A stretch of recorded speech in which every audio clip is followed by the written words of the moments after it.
Alors, en gros, ces deux élèves-là travaillent sur le codage du Mindstorm. Donc lui, c'est un robot qui est automatique, qui fonctionne indépendamment d'une manette. Un programme, il exécute. Voilà, c'est ça. Il n'y a pas besoin de manette ou de le contrôler. C'est un robot qui fonctionne donc tout seul et qui va faire des actions qu'on lui a déjà précommandé de faire. Et qui est automatique et codé pour pouvoir repérer les obstacles et différentes autres choses. Et ça, c'est notre dos. Bonjour. Bonjour. Bonjour, est-ce que vous pourriez vous présenter en quelques mots? Alors, je suis Michael Guéot, je suis professeur de sciences physiques au collège Hector Berlioz et j'anime un club de création numérique le midi, 2 midis par semaine au collège. Et comment avez-vous eu l'idée de créer ce club? Alors, c'est quand j'ai cherché des solutions pour mon fils qui voulait faire de la robotique et que j'ai été dans un Fab Lab, un laboratoire de fabrication où on a des imprimantes 3D, des découpes laser, un tas d'objets, et qu'on a commencé à me montrer ce qu'on faisait faire à des jeunes en robotique. C'était avec des bouts de carton, et là je me suis dit il fallait absolument que je trouve quelque chose de plus costaud, plus amusant, un peu type Lego, mais facile à fabriquer, modifier pour les élèves.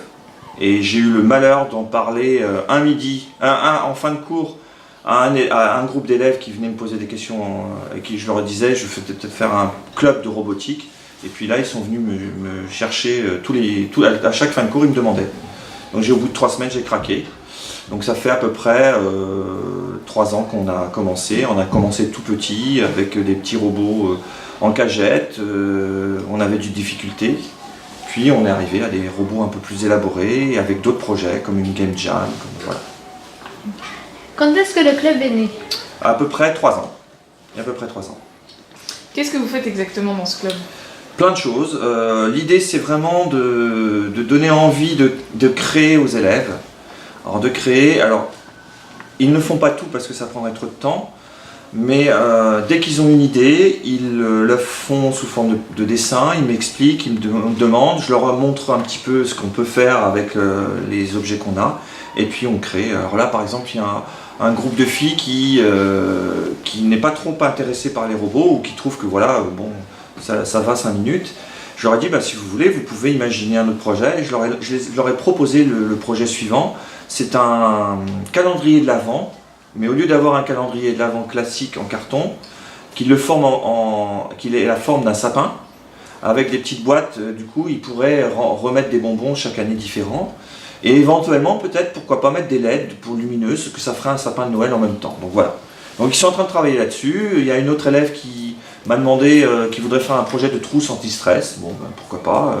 Il y en a d'autres qui voulaient fabriquer des jeux vidéo. Donc on a créé des jeux vidéo dans le cadre de Game Jam, par exemple, sur 2 jours, des élèves de 6e à la 3e qui créent des jeux vidéo et qui connaissent rien avant d'arriver. Voilà. Est-ce que les idées des premières années venaient toutes de vous? Alors moi j'ai proposé des choses que j'étais capable de faire.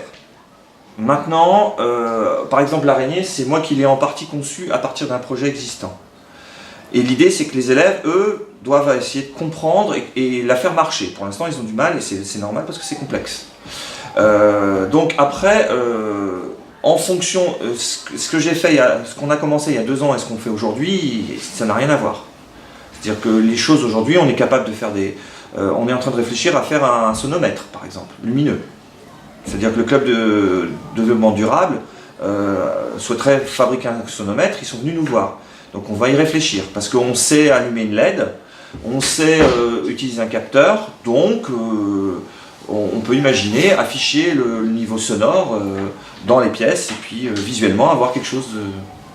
Donc c'est un projet. De quoi est fait votre araignée?